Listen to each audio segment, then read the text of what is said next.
Paz para todos, estamos de volta aqui no nosso canal com mais um vídeo.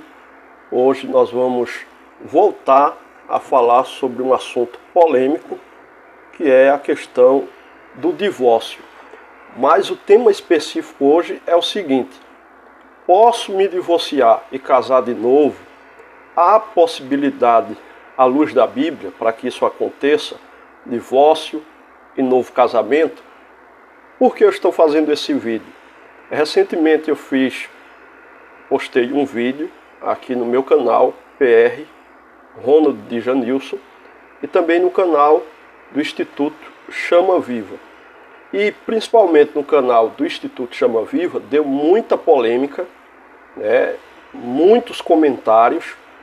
Hoje, quando eu estou gravando esse vídeo, já são mais de 8.000 visualizações. Os comentários eu já perdi a conta e todos os dias estão tendo muitas visualizações e comentários diariamente, e o assunto principal é esse: tanto a questão do divórcio, a maioria das pessoas que comentaram dizem que não há possibilidade de divórcio, só em questão de adultério. E se divorciar, não pode casar mais. É o que a maioria das pessoas tem dito nos comentários. Por isso, eu estou agora gravando esse vídeo com esse assunto e com esse tema de forma específica. Posso me divorciar e casar de novo à luz da Bíblia? Há possibilidade? Então, se você se interessa por esse tipo de assunto, eu já quero lhe convidar, você que não é inscrito ainda, a se inscrever aqui no canal, dar aquele like. Isso vai fazer com que o YouTube entenda que esse conteúdo é um conteúdo bom, familiar, relevante, para o nosso público religioso, evangélicos, católicos, espíritas, cristãos, os que se dizem cristãos de uma forma em geral.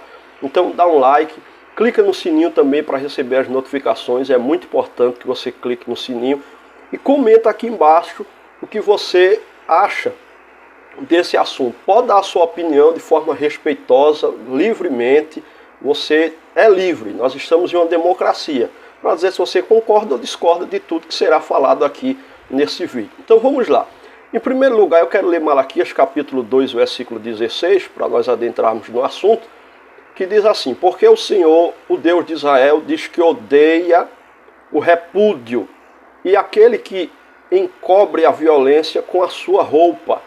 Diz o Senhor dos Exércitos: portanto, guardai-vos em vosso espírito e não sejais desleais.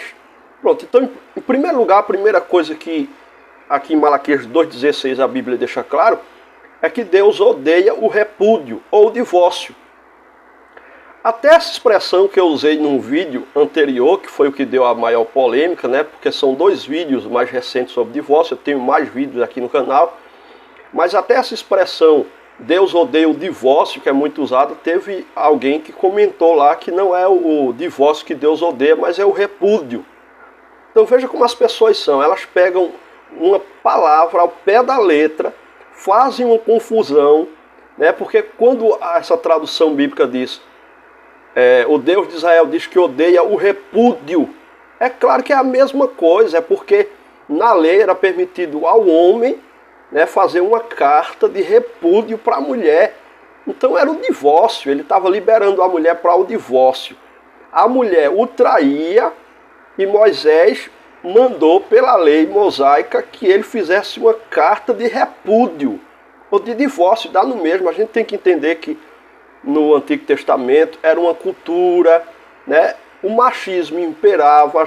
Alguém pode querer dizer que não, mas é claro que tinha machismo naquela época. Ainda hoje tem um machismo. Isso é normal, da cultura judaico-cristã. Países cristãos têm um certo machismo, que às vezes não atrapalha tanto a sociedade, mas tem. Então era o homem que dava a carta de repúdio ou de divórcio. Isso dá no mesmo, repúdio ou divórcio. Mas eu não quero me prender nisso. O que eu quero deixar claro é que pode parecer, ou dar a entender às pessoas, que eu estou querendo defender o divórcio, mas em nenhum momento é isso que eu estou querendo fazer. Eu quero ler também Gênesis 2:24, para deixar claro e dar ênfase logo nessa questão, que está escrito assim: portanto deixará o homem o seu pai e a sua mãe, e apegar-se à sua mulher, e serão ambos uma só carne. Aí vem Jesus, já em Mateus 19,6, e diz assim: assim não são mais dois, mas uma só carne. Portanto, o que Deus ajuntou, não separe o homem. Então eu quero deixar claro que a vontade de Deus sempre foi que nunca houvesse divórcio, que a união entre o homem e a mulher fosse indissolúvel. Mas o próprio Deus permitiu a Moisés que colocasse lá na lei que o homem poderia dar carta de divórcio à mulher. Por quê? Por causa da dureza do coração do homem. Nunca foi a vontade soberana de Deus, mas foi a vontade permissiva. Então as pessoas confundem muito a questão da lei, da antiga aliança, com a nova aliança. Muita gente quer que tudo que acontecia na antiga aliança, na lei mosaica, seja da mesma forma na nova aliança. E não é, não tem condições de ser. Deus nunca tolerou que o homem tivesse mais de uma mulher. Portanto, a cultura daquela época, naquela cultura, a lei mosaica tolerava. Um homem tinha mais de uma mulher naquela cultura. Era comum, mas essa nunca foi a vontade de Deus. Nós acabamos de ler o que o próprio Deus falou. Portanto, deixará o homem seu pai e sua mãe e apegar-se-á a sua mulher. Não, a expressão não é as suas mulheres. Sempre foi. Já na nova aliança, na nossa cultura ocidental, é intolerável no Brasil, é crime, inclusive, casar com mais de uma mulher. Não pode um homem casar com mais de uma mulher, nem mulher com mais de um homem, é claro. Né? Mas sempre, desde lá de trás, vem para o homem. Aí por isso que eu falo que tem um machismo desde a cultura lá de trás. Não tem nada a ver com a Bíblia, é uma questão cultural, que vem lá do início até o presente momento. Isso é um assunto complexo que, se a gente for falar, vai levar muito tempo. Mas vamos lá. Só para você ter uma ideia, no Brasil, o fim da exigência de prazos para dissoluções legais dos casamentos fez com que a taxa geral de divórcios atingisse em 2010 o seu maior patamar desde 1984, quando foi iniciada a série histórica das estatísticas do Registro Civil, divulgado pelo Instituto Brasileiro de Geografia e Estatística, o IBGE. Atingiu 1,8 por 1.000 habitantes entre pessoas de 20 anos ou mais. Ainda de acordo com o Instituto, entre 1990 e 2007, ou seja, em apenas 23 anos, a taxa de divórcio cresceu cerca de 200%. Então veja como esse assunto é relevante, a questão do divórcio. O divórcio cresceu de 1984 para cá, pelo menos até 2010. Mais especificamente, de 1990 até 2007, já houve um crescimento de 200%. Então, eu não achei mais pesquisas atuais a respeito de divórcio no Brasil. Mas eu imagino que tenha crescido essa taxa, de divórcio de 1984, que inclusive é o ano que eu nasci, então fazem 40 anos até agora, 2024. Então, cresceu muito a questão do divórcio. Então, eu não apoio o divórcio de forma alguma. Como eu vou apoiar algo que Deus odeia? Algo que Deus não gosta, não se agrada. Deus odeia o divórcio. Deus odeia o repúdio. Eu quero deixar claro aqui, porque teve até um comentário de uma mulher, não sei se é fake, que chegou a dizer que eu estou no segundo casamento. Eu só casei uma única vez, eu sou casado há 15 anos, tenho 4 filhos com a mesma mulher. Então chegou até alguém a falar esse tipo de coisa, entrar até na minha vida pessoal e querer me acusar de algo que não existe, né? Inclusive eu falei lá no comentário que isso é crime, calúnia, difamação e da cadeia, segundo o Código Penal, né? Então as pessoas têm que ter cuidado, porque a internet não é mais terra sem lei. Os comentários têm que ser de forma respeitosa. Nós estamos aqui abordando um assunto e todos têm o direito de comentar, tirar dúvidas. Agora, nunca caluniar, difamar e desrespeitar uns aos outros, de forma alguma. Mas, vamos continuar. O casamento, como eu já falei, Deus odeia. Eu também, eu como pastor, nunca aconselho ninguém a se divorciar. Eu sempre levo para o lado da reconciliação, ainda que haja uma traição, por exemplo, a decisão é pessoal da pessoa que foi traída, se perdoa, se continua ou não. Aí já veio gente nos comentários falar, mas tem que perdoar, porque senão não vai para o céu e tal. Ó, perdoar é uma coisa, continuar o casamento é outra coisa. A pessoa pode perdoar, não ter ódio, não ter mágoa, mas o casamento, a pessoa entende que não vai dar mais para conviver, porque vai existir sempre uma desconfiança. Já pensou você ficar casado? E qualquer coisa que aconteceu, que foi traído, lembrar, mas você me traiu, vai machucar tanto a própria pessoa que foi traída, que já está machucada, e essa dor, ela vai aumentando essa ferida, e a pessoa que traiu também vai sendo machucada cada vez mais pelo que ela fez e pelas palavras da pessoa que foi traída. Então, ela pode entender que não vai dar mais certo o relacionamento. É uma questão pessoal, tanto é que a decisão tem que ser da pessoa que foi traída, se continua o casamento ou não. Então, Deus permitiu isso na lei mosaica por causa da dureza do coração do homem, né? Agora, o que diz a lei? Né? O casamento é importantíssimo. Ninguém aqui é contra casamento. Ninguém aqui é a favor de divórcio por brincadeira, por qualquer coisa. Vamos lá, se divorcia, incompatibilidade, não deu certo, ele gosta disso, eu gosto de outras coisas. Tudo tem que ver no namoro. O namoro é a fase do conhecimento, aí vem o noivado. O grande problema de muitos divórcios é que estão pulando as etapas.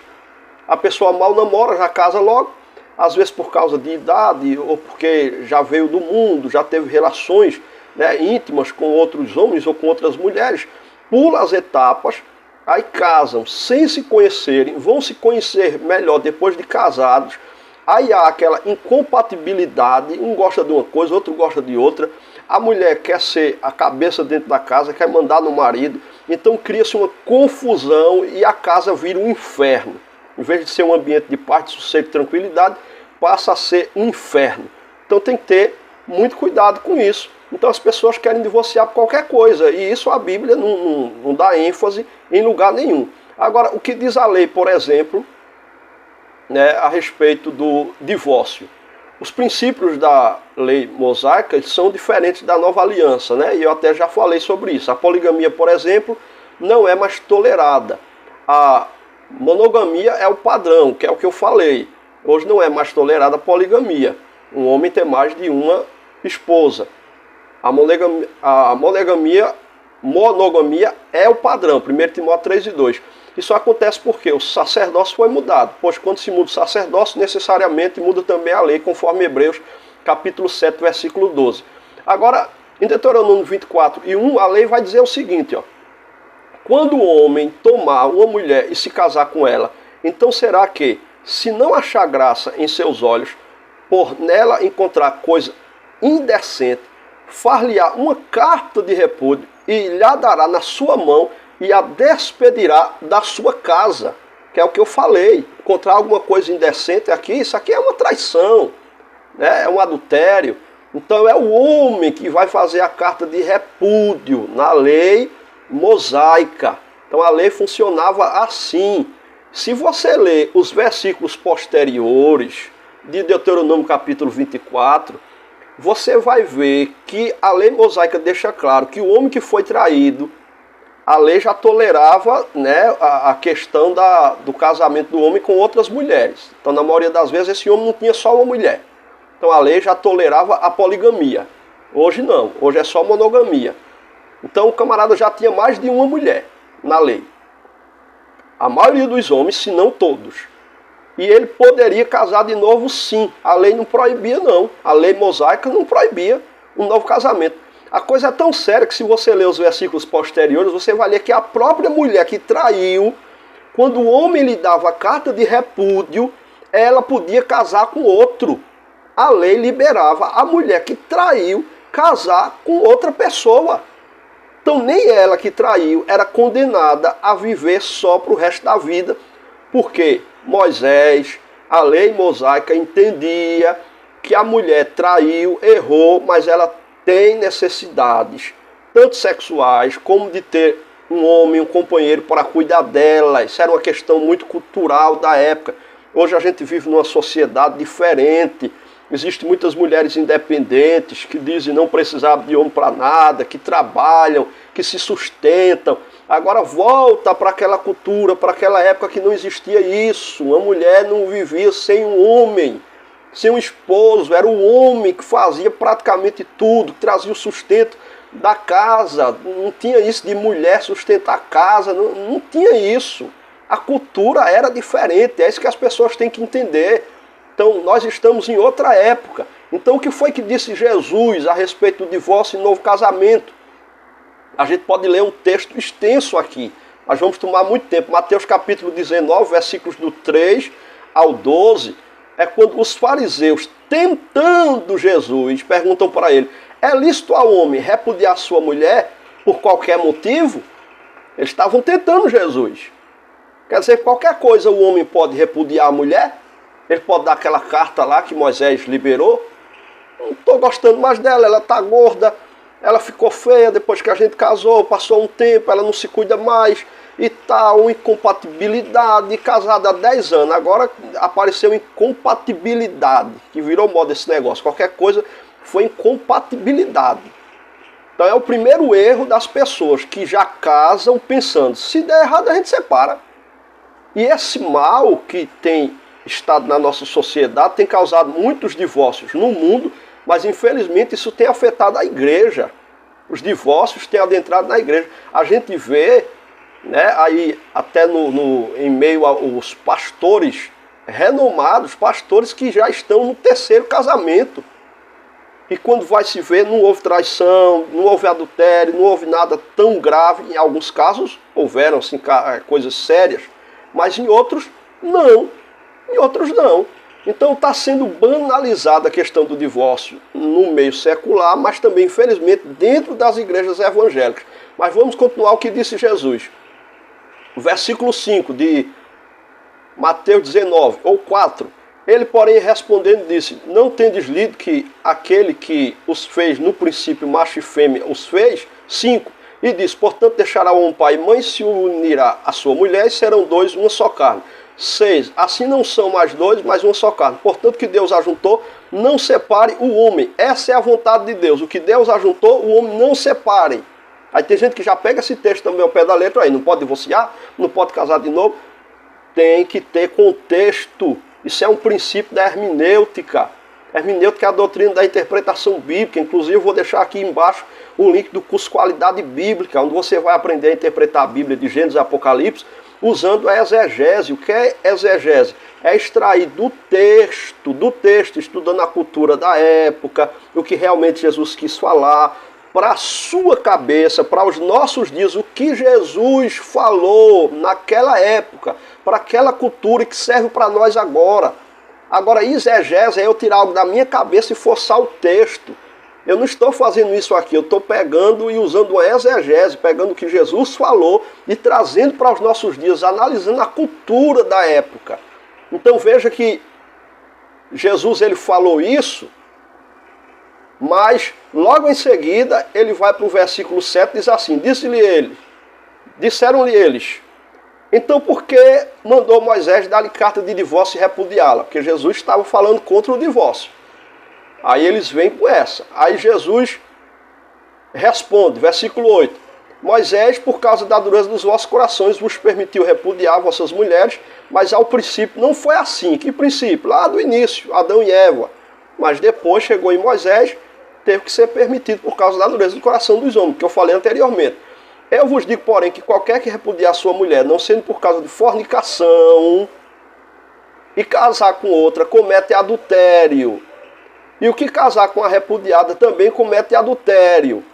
Ou seja, aqui Jesus deixa claro que qualquer que repudiar sua mulher, se não por causa de fornicação, essa tradução fala fornicação, mas o correto é a tradução que fala adultério ou prostituição, porque fornicação é sexo entre dois solteiros. Aqui é uma mulher casada que está traindo o marido. Isso aqui é um erro de tradução aqui nessa tradução que eu estou usando. Peguei essa tradução da internet. Então veja, se a mulher trai o homem pode sim, segundo Jesus, repudiá-la. dá-lhe carta de divórcio. Ele pode também perdoar e continuar. Mas ele pode, agora Jesus está falando, trazendo para uma nova aliança que ele está implantando, que vai iniciar, é claro, deliberadamente depois da sua morte, né?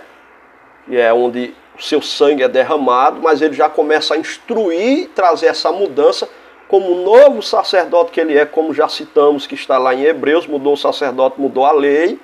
Então ele vai seguir um pouco daquilo que Moisés falou, trazendo para agora, para a nova aliança, como vai funcionar.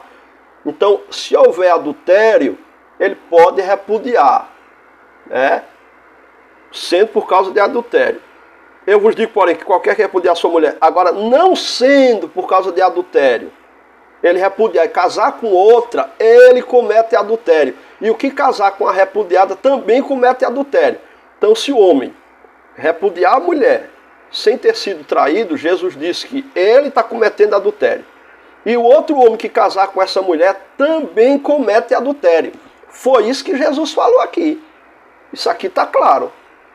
Agora, apesar de Jesus não dar detalhes aqui, é claro que a gente entende que se o homem é traído e ele repudia a mulher, assim como era na lei mosaica, o homem pode casar de novo. Isso é uma questão de lógica. Aí as pessoas pegam textos isolados, pegam um versículo de um texto todo como esse que Jesus falou. Se pegar os versículos anteriores, um deles, você vai dizer, olha, tá vendo?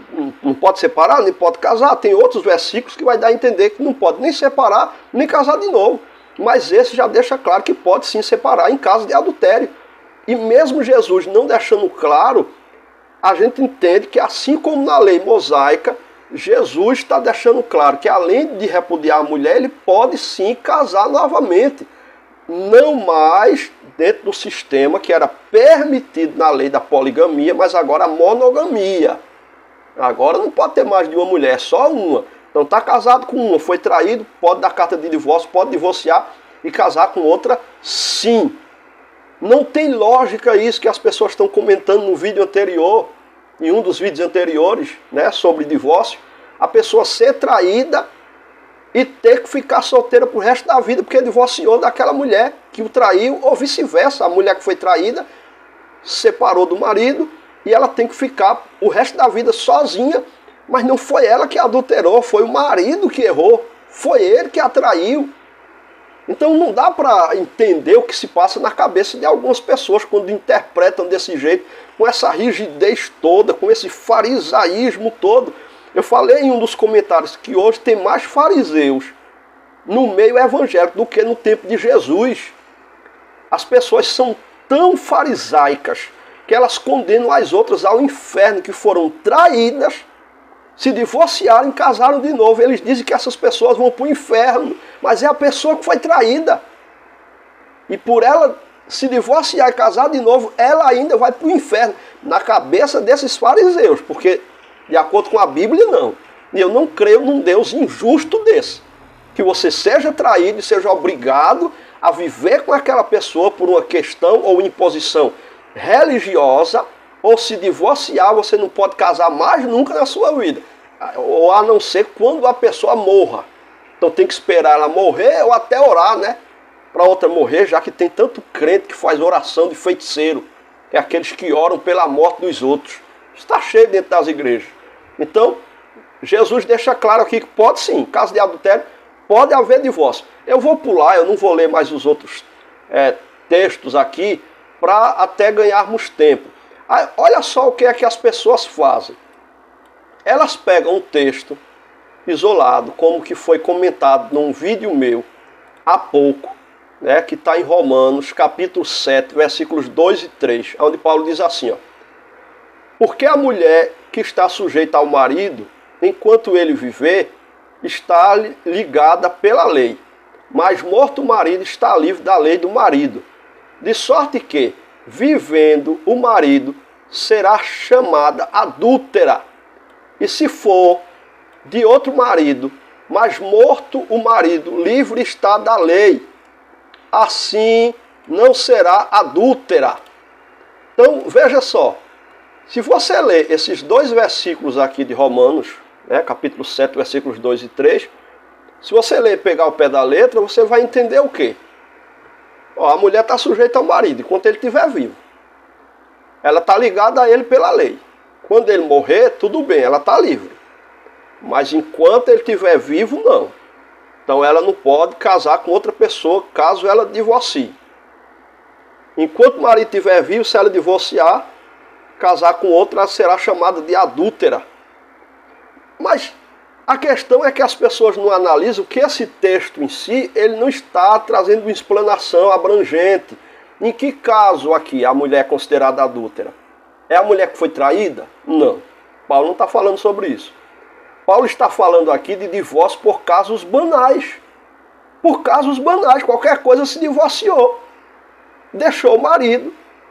É a pessoa que já casa em divisão de bens, né? Eu não lembro agora a expressão correta, a linguagem jurídica, mas a pessoa vai casar, eu vi até isso num podcast esses dias, aí já vai lá, já determina lá no termo do casamento, se separar, o que é seu, o que é meu. Então a pessoa já está casando, já pensando em divorciar. Então é assim que está sendo os casamentos hoje em dia.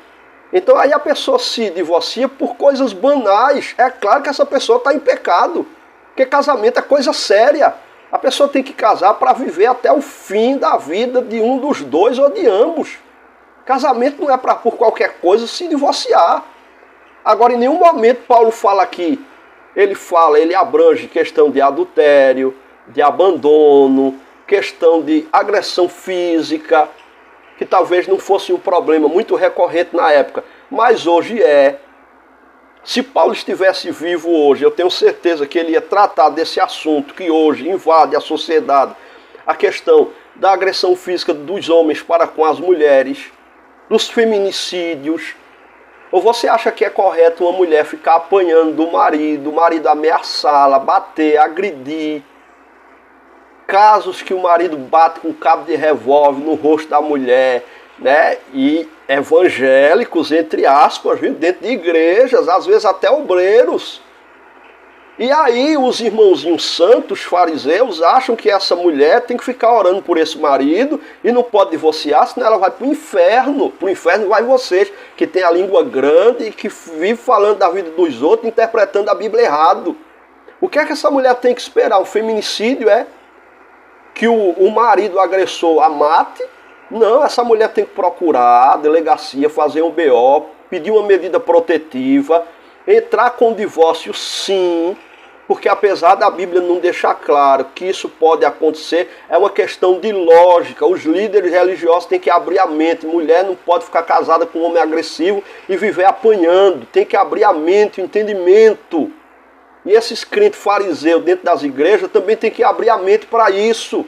Que apesar da Bíblia não dar detalhes sobre isso, é uma questão de lógica. Ninguém é obrigado a conviver com o outro sendo agredido fisicamente, esperando a morte. É uma questão de lógica, pessoal. Aí vem um texto de Paulo, que as pessoas leem os versículos anteriores, posteriores, mas parece que pula esse. É 1 Coríntios 7,15. Olha o que Paulo fala aqui, em 1 Coríntios 7,15. Mas se... Deixa eu diminuir aqui para eu ver melhor. Mas se o descrente se apartar, aparte-se, porque nesse caso o irmão ou irmã não está sujeito à servidão, mas Deus o chamou para a paz. Tem tradução que diz, Deus o chamou para a liberdade. Paulo está deixando claro que ele está falando do abandono. O camarada se converte, a mulher não aceita a convenção dele e abandona ele. Paulo diz que esse irmão não está sujeito à servidão, ou seja, ele pode divorciar e casar de novo. Ele foi abandonado. Agora é claro, isso é um caso específico. Não se pode pegar esse texto e banalizar e começar a criar briga dentro de casa já para que a mulher vá embora, para dizer eu fui abandonado, para a igreja aceitar aquele divórcio. Isso é um caso real, verídico, de realmente a mulher abandonar, ou o marido abandonar a mulher, porque agora ela se converteu. E pode haver abandono por outras questões. Isso era uma questão normal na época que acontecia. Acredita-se, a Bíblia não diz, acredita-se até que Paulo foi casado, é uma das possibilidades. E quando Paulo se converte, a mulher dele o abandona, porque Paulo era fariseu. E os próprios fariseus incentivavam, né, o cônjuge, quando o outro se convertia ao cristianismo, a Jesus, de o deixar. Então acredita-se nessa possibilidade. Eu tenho um vídeo aqui no canal que eu falo sobre isso. Eu vou deixar em algum lugar aqui em cima ou embaixo, abaixo da descrição, você vai achar esse vídeo se Paulo era solteiro, era casado, como era a situação sentimental de Paulo. Então tem que se entender a questão cultural daquela época. Se fosse hoje, ele ia tratar de abandono em outros assuntos. Ele vivia naquela época. Ele tratou de problemas daquela época. E quem sabe ele próprio viveu na pele. Passou aquilo na pele. Então a gente tem que abrir a mente, ampliar a nossa mente para entender o que diz a Bíblia, pegando textos e contextos, e parar de condenar as pessoas que divorciaram e casaram novamente, sem saber da história, sem saber do histórico, o que realmente aconteceu. Às vezes o marido divorcia, casa com outra, ele foi traído, mas ele não traz a público, aprendendo até com José, que quando soube que Maria estava grávida, né? É claro que foi muito estranho aquilo ali. Eu estou grávida do Espírito Santo, é o Salvador do mundo que está dentro do meu ventre. Como é que José ia saber que era mesmo? Então ele ia deixar Maria porque estava dando a entender que ela o traiu. Só que o que ele ia fazer? Ele ia embora sem falar nada para ninguém. Porque se ele fala, ela vai ser envergonhada na sociedade. Naquela época ela ia ser apedrejada. Porque ela já estava noiva. Noivado naquela época já assinava um contrato, já eram praticamente casados, só não podiam ter relação sexual ainda, mas já eram casados praticamente. Então a gente tem que abrir a mente para entender, buscar todo o contexto cultural, bíblico, estudar a Bíblia. Aí tem um que diz, não, você nunca leu a Bíblia, disse no comentário. Realmente, eu já li a Bíblia algumas vezes, toda, mas o interessante não é ler, é examinar. Porque a Bíblia não é para ser lida igual um jornal, que a gente vai folheando, lê rapidamente. Não que eu vou ler a Bíblia toda dentro de pouco tempo. A Bíblia tem 66 livros, 1182 capítulos, se não me foge a memória, 31.300 e tantos versículos, não sei quantas milhões de letras, agora me fugiu da mente. Eu vou ler isso tudo aqui dentro de 6 meses. Mas o que adianta ler sem examinar? Aí ficar uma pessoa assim, cheia de religiosidade, de baboseira, condenando os outros ao inferno. Eu vou falar o que eu falei no outro vídeo sobre divórcio. Parece que essas pessoas têm a chave do inferno na mão. Parece que quem morreu na cruz do Calvário por nós foram essas pessoas, esses fariseus. Eu não estou nem um pouco incomodado com o que esses fariseus acham ou deixam de achar. Eu aconselho as pessoas a não se divorciarem. Mas quando chega a um extremo, como traição, a decisão é pessoal. E se a pessoa separar, pode casar de novo sim. Se a pessoa for abandonada, dependendo do caso, se for algo sério, a pessoa pode casar de novo sim. Porque foi abandonado ou abandonada. Tem casos específicos que tem que ser analisado. Cada caso é um caso que o líder da igreja local tem que analisar. Então é assim que eu faço aqui na igreja, sempre lutando pelos casamentos, reconciliando. Quantos casais a gente já não reconciliou, casamentos que estavam praticamente destruídos, e a gente foi lá, aconselhou e reconciliou aqueles casais, porque nenhum casamento é perfeito, nem o meu é. Eu já tive problemas no casamento, quem é que nunca teve? Mas estou casado há 15 anos, graças a Deus, e pretendo continuar até o fim, no nome de Jesus. Então esse vídeo foi para esclarecer aos irmãos a respeito do divórcio e da possibilidade do novo casamento, que há sim, à luz da Bíblia, e também tipo um desabafo, né? Porque chega de tanta heresia nos comentários que a gente tem visto no vídeo anterior, que eu falo sobre o divórcio. E esse vídeo, o tema dele é mais especificamente, ó, eu vou falar aqui para vocês, e vou deixar ele nos cards para que vocês venham assistir esse vídeo. Eu vou deixar ele aqui agora rapidinho. O tema é relacionado até ao inferno, né? Vê só a temática. O que deu mais polêmica foi esse aqui, ó. Irei para o inferno se me divorciar? Esse foi o que deu mais polêmica. Aí depois eu gravei outro. O que é adultério? Os que cometem vão para o inferno? Então assista esses vídeos. E tem um mais antigo também sobre divórcio que eu vou deixar aqui em algum lugar aqui, ou nos cards ou embaixo na descrição. Então procura e assista esses vídeos para você tirar as suas dúvidas. Então para encerrar eu quero pedir mais uma vez a você que não é inscrito ainda no canal, se inscreva aqui, participe do nosso canal, né? Se inscreva junto conosco, vem para cá para você estar por dentro de todos os assuntos novos que a gente vem tratando aqui. Deus abençoe tua vida e tua casa em nome de Jesus.